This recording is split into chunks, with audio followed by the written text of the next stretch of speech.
All right, let's get this show started.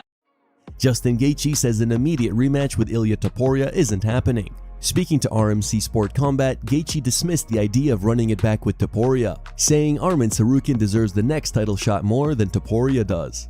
He said, "His mouth is not saying that. Ilia isn't fighting me next. Why would he fight me next? Arman deserves it way more than him.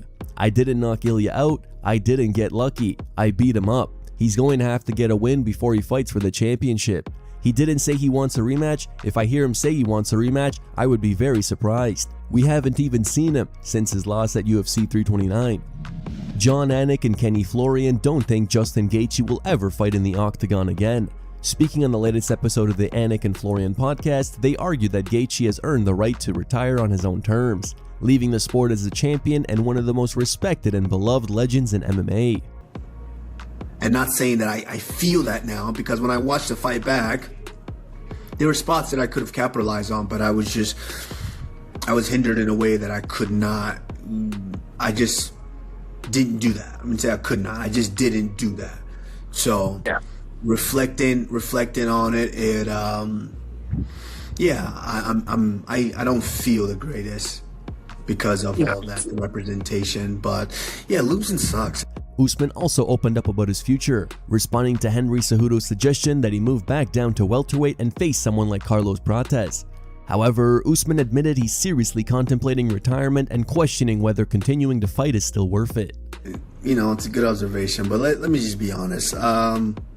Listen, as far as the matchup, I love Carlos Prates. He's one of my favorite fighters right now to watch, and to where, yes, that would have been an honor to share the cage with him. That's one of the guys that I would be honored to give the opportunity to share a cage.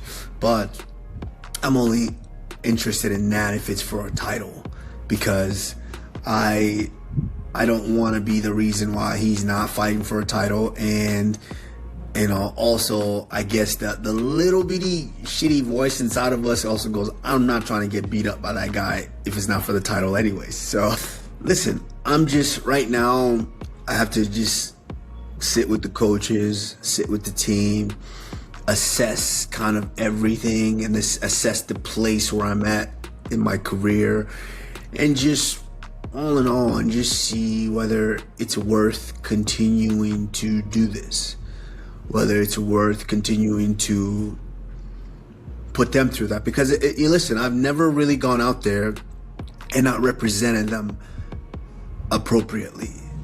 Alexander Volkanovski recently got a striking lesson from his new teammate, Mauricio Ruffy, one of the UFC's best and most exciting strikers.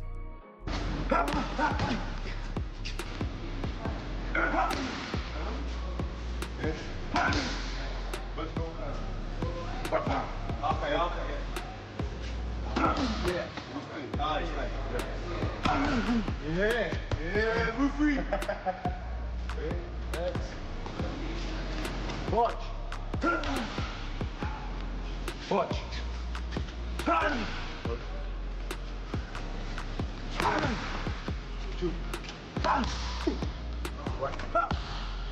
Yeah, this time get like that. Be here.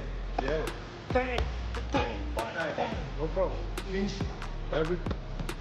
But if I don't know that goes through. Yeah. Down. Yeah. Okay. No. Okay. Bang. I get you now. Yeah. I'm trying to push more. Okay. Yeah. Oh boy.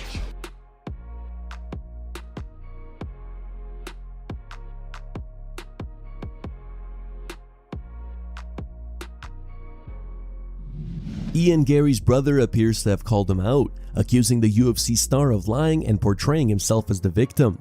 A user named Sean Garry posted a lengthy comment under a recent YouTube interview with Ian Garry, claiming to be Ian's brother. In the comment, he alleges that Garry's wife Layla has changed him and goes on to criticize and accuse Ian of several things. The comment is quite long, so feel free to speed up that section of the video if needed. The comment reads, "Ian, you're not a victim. You act like we were beaten as kids. We grew up in a middle-class house and had everything we wanted. You're the type of guy to take money off his parents and never pay them back. I think the word is entitled. We had everything a child could need. Oh no, you got paid to go to college and your mother was stressed. You got flown all over the world with boxing, yet you talk about them not supporting you?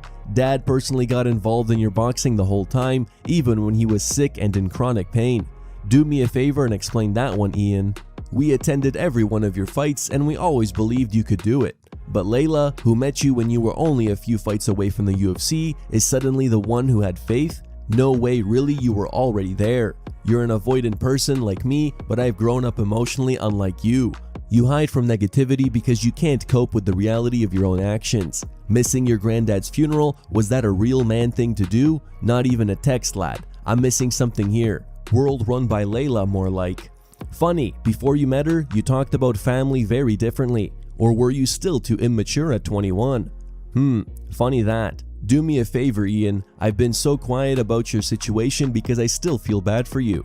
But if you even think about spreading this bullshit again, I will make the full truth clear in its entirety. And that's a promise. Wait 10 years. Ha ha ha. You do realize we will not be waiting for you in 10 years' time? I want you to think about that. My patience with you, Ian, has worn thin. I do hope you mature one day, Ian, but I'm going to be honest. I will not be waiting 10 years for you to grow up and admit your fault.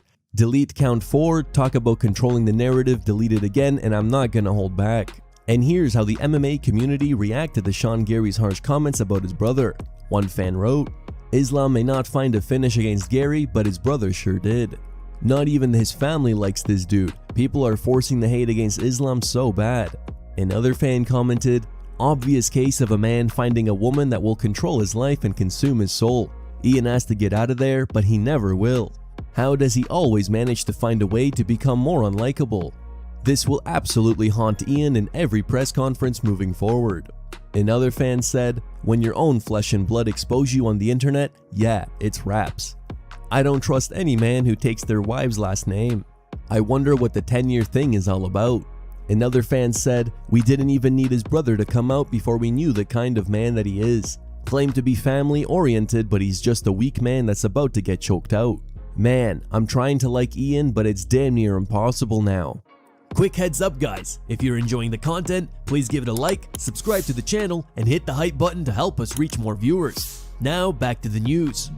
Conor McGregor isn't letting his disappointing UFC 329 injury keep him down. McGregor suffered a torn ACL and is expected to undergo surgery followed by a lengthy rehabilitation process that could take around a year before he's fully recovered and ready to return to the octagon. Despite the setback, McGregor has already begun his recovery. In a new video shared on social media, the former 2-division champion showed himself doing leg extensions just 2 weeks after tearing his ACL at UFC 329.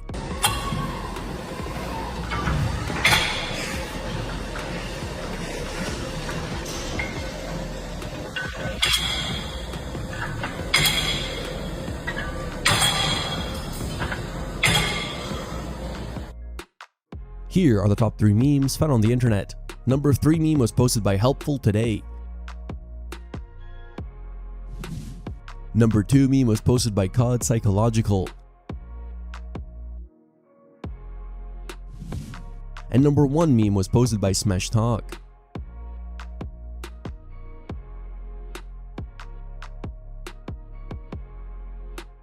Thank you guys for watching. Don't forget to like this video and subscribe to the channel for your daily dose of MMA. Catch you tomorrow.